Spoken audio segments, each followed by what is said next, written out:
নমস্কার বন্ধুরা, আজকে আমি বানাবো ওল ভর্তা।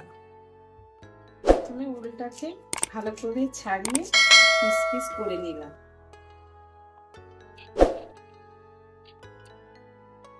এইভাবে ওলটাকে ভালো করে কেটে ধুয়ে নেব। গরম হওয়ার পর ওলটা দিয়ে কিছুক্ষণ সিদ্ধ করে নেব।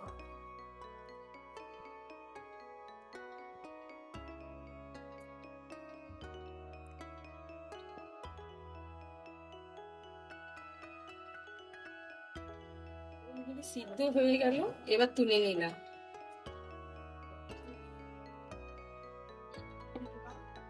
ঠান্ডা হয়ে গেলে ওলটাকে ভালো করে হাত দিয়ে মেখে নেব।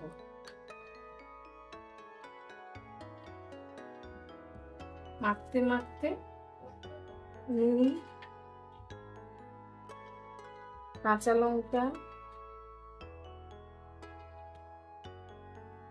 একটু সর্ষে তেল দিয়ে ভালো করে মাখবো। মেখে একটু সর্ষে বাটা দেব।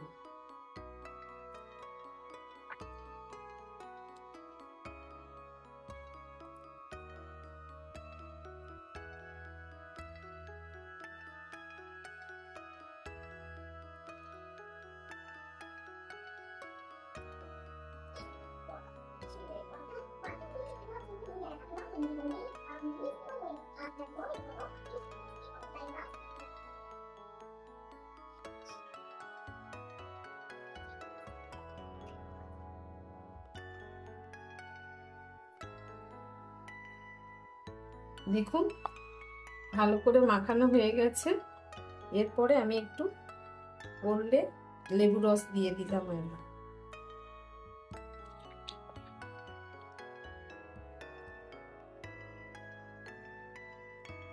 ওল মাখা হয়ে গেছে, এখন একটু সর্ষের তেল দিয়ে দিলাম। এবার গরম গরম ভাতের সঙ্গে পরিবেশন করুন।